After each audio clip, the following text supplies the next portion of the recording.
Olá, irmãos, tudo bem? Esse é o curso de Doutrinas Batistas para a classe dos novos convertidos. E o assunto de hoje é liberdade religiosa. Escute, você acha mesmo que um crente tem poder sobre a consciência do outro crente? Quem é que manda na igreja? Quem é que deve dirigir a vida de cada crente em Cristo Jesus? Sobre esses assuntos nós vamos tratar no ensino de hoje, ok? Você está preparado? Então vamos lá. Liberdade religiosa. Deus, e somente Deus, é o Senhor da consciência. Olha que coisa extraordinária que nós encontramos na Bíblia Sagrada. Está em Gênesis capítulo 2, versículo 7. Diz assim: Então o Senhor Deus formou o homem do pó da terra e soprou em suas narinas o fôlego da vida, e o homem se tornou um ser vivente. Gente, o que é isso? Foi Deus que soprou o fôlego da vida para que você se tornasse um ser vivente. Em Gênesis, a gente percebe que na criação do pó da terra, o texto diz que Deus soprou nas narinas do homem, né? Ou seja, ao dar a condição para homem e mulher se procriarem, se multiplicarem, nós encontramos no Deus Todo-Poderoso a missão, ou talvez eu não diria missão, né? Porque ele não foi comissionado por ninguém, mas nós encontramos no Deus Todo-Poderoso a realidade de tornar o ser humano uma alma vivente, né? Não foi nenhum ser humano, não foi nenhuma outra pessoa, não foi um líder religioso que deu consciência. Quando o texto fala o fôlego da vida, está falando de alma, né? Se tornou um ser vivente, uma alma vivente. A consciência está na alma. Então foi Deus que deu a consciência para o ser humano. Vamos avançar um pouco mais sobre este ensino de liberdade religiosa. A liberdade religiosa é um dos direitos fundamentais do homem, inerente, à sua natureza moral e espiritual, né? Essa consciência religiosa, essa liberdade, ela nasce com o ser humano, independente das suas características que serão apresentadas no decorrer da sua vida e das suas escolhas. O texto de Josué capítulo 24, 15 ajuda a gente a compreender esta afirmativa. Diz assim: Se porém não lhes agrada servir ao Senhor, escolham hoje a quem irão servir, se aos deuses que os seus antepassados serviram, além do Eufrates, ou aos deuses dos amorreus, em cuja terra vocês estão vivendo. Mas eu e a minha casa, eu e a minha família serviremos ao Senhor. O que Josué está dizendo aqui? Quem foi Josué? Josué foi o substituto de Moisés, né? Depois que Moisés morreu, você vai encontrar no livro de Josué, capítulo 1, versículo 1, Deus comissionando Josué para seguir em frente com Josué. E já no final deste livro de Josué, as portas da terra prometida, Josué, ele chama o povo à responsabilidade de escolher segundo a sua consciência religiosa, né? A quem vocês vão servir? Aos deuses do passado, que ficaram lá atrás, que os seus pais adoraram? Ou aos deuses dessas pessoas que estão na terra, que vocês vão conquistá-la? Bom, eu quero dizer para vocês o seguinte: eu e a minha casa serviremos ao Senhor, serviremos ao Eterno, ao Deus Todo-Poderoso. Então, tanto Josué, a sua família, quanto aquele povo tiveram escolhas a respeito tiveram escolhas a depender ou dependendo da sua consciência religiosa, ok? Vamos avançar.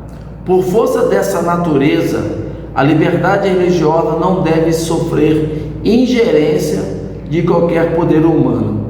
O texto de Lucas, capítulo 20, versículo 25, diz assim: de César responderam eles. Ele lhes disse: portanto, deem a César o que é de César e a Deus o que é de Deus. Jesus Cristo está explicando justamente a esse respeito, que nenhum poder humano, seja ele político, seja ele monetário, né, seja ele cultural, se é que existe um poder cultural, né, tem a autoridade de investir, né, ou controlar a liberdade religiosa ou de consciência religiosa de quaisquer que sejam. É o que nós encontramos defendido também nesse texto, né? Mas mais adiante a gente vai clarear um pouco mais esse assunto, que diz assim: cada pessoa tem o direito de cultuar a Deus segundo os ditames de sua consciência, livre de coações de qualquer espécie. Olha, gente, a liberdade de consciência religiosa, a liberdade de culto, ela não é uma novidade porque está na Constituição, no seu artigo 5º, né? Isso não é novidade. Isso já no tempo de Jesus, o próprio Deus já falava sobre isso, sobre essa liberdade de consciência religiosa. Você quer ver uma coisa? Em Daniel capítulo 3, do versículo 16 a 18, diz assim: Sadraque, Mesaque e Abednego responderam ao rei: ó Nabucodonosor, não precisamos defender-nos diante de ti. Se formos atirados na fornalha em chamas, o Deus a quem prestamos culto pode livrar-nos, e ele nos livrará das suas mãos, ó rei. Mas se ele não nos livrar, saiba, ó rei, que não prestaremos culto aos seus deuses, nem adoraremos a imagem de ouro que mandaste erguer. Então o ser humano ele sempre teve essa liberdade de consciência religiosa, e nessa história nós encontramos esta liberdade desses três amigos, né? Sadraque, Mesaque e Abednego. Ainda que o próprio Deus não os livrasse da fornalha, né, eles disseram: não vamos servir e não vamos adorar a imagem de ouro que o Senhor mandou erguer. Então, liberdade de consciência religiosa, liberdade de culto. Encontramos ainda o seguinte: a igreja e o Estado devem estar separados por serem diferentes em sua natureza, objetivo e funções. Gente, essa descoberta também não é nova, né? Desde Constantino, no século IV, isso já provou que não dava certo. Desde a época de Jesus, o Sinédrio era um corpo de pessoas, de seres humanos com altos poderes sobre o seu povo. Olha, o Sinédrio tinha o poder de fazer as leis, tinha o poder de executar as leis e também tinha o poder de julgar as leis. A gente encontra no século IV Constantino, imperador de Roma, já cansado de perseguir os cristãos, numa história aí de 3 para 4 séculos, querendo acabar com os cristãos e não conseguindo. Então Constantino fez o seguinte: bom, se eu não vou poder contra eles, eu vou me unir a eles, vou convidá-los a governar comigo. E isso foi a derrota da liderança da igreja. A igreja foi convidada a governar politicamente, né? E daí a igreja passou a ter muitas riquezas, passou a se corromper. E se você conhece um pouquinho sobre a história do cristianismo, sabe que a Idade Média é chamada da Idade das Trevas, justamente por isso, por tanta corrupção, por tanto roubo, por tanto engano, tantas mentiras, tantas prostituições, inclusive, né, no tempo da igreja dominante da época, ok? Isso nunca deu certo. Jesus Cristo, ele já dizia isso, da importância de dar a César o que é de César e a Deus o que é de Deus. Esse texto de Mateus capítulo 22, 21, ele é esclarecedor. Diz assim: de César responderam eles, e ele lhes disse: então dê a César o que é de César e a Deus o que é de Deus. Jesus Cristo estava sendo interrogado, né, se devia pagar impostos, ele e os seus discípulos. E aí Jesus Cristo pede uma moeda e pergunta: de quem é esta imagem que está nesta moeda? E eles respondem: é de César. Então, sabiamente, o Filho de Deus, o nosso Senhor e Salvador Jesus Cristo, diz assim: dai a César o que é de César e a Deus o que é de Deus. A César o que é de César e a Deus o que é de Deus. Baseado nessa compreensão, nós batistas não defendemos que precisamos de um prefeito batista, de um vereador batista, de um governador, um deputado, um presidente, um senador batista da denominação para favorecer os nossos interesses. Mesmo porque, como cristãos, os nossos interesses, eles estão em segundo plano, né? Eles, na verdade, não devem existir diante desta missão honrosa de compartilhar a salvação em Cristo Jesus.